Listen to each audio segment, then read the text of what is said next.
পুরীর বিখ্যাত এই খাজা আজ বানাবো বাড়িতে।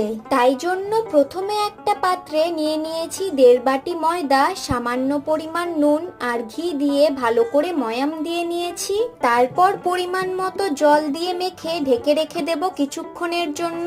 ততক্ষণে একটা পাত্রে 1 কাপ চিনি, 1 কাপ জল আর এলাচের গুঁড়ো দিয়ে ভালো করে ফুটিয়ে নিয়ে একতারালা শিরা বানিয়ে নিয়েছি। এবার মেখে রাখা ময়দা থেকে লেচি কেটে কর্নফ্লাওয়ার দিয়ে বেলে নিয়ে টোটাল 5টা রুটি করে এক একটা রুটির ওপর তেল আর কর্নফ্লাওয়ার মাখিয়ে নিয়ে আরেকটা করে রুটি দিয়ে সেম ভাবে তেল আর কর্নফ্লাওয়ার মাখিয়ে রোল করে নিতে হবে। তারপর রোলের লাস্টের লেয়ার গুলোতে জল দিয়ে আটকে ছুরি দিয়ে সমান করে কেটে বেলে নিতে হবে। একে একে প্রত্যেকটা খাজা বেলে নিয়ে গরম তেলে ভেজে চিনির শিরায় 30 সেকেন্ড মতো ডুবিয়ে তুলে নিলেই রেডি পুরীর বিখ্যাত খাজা।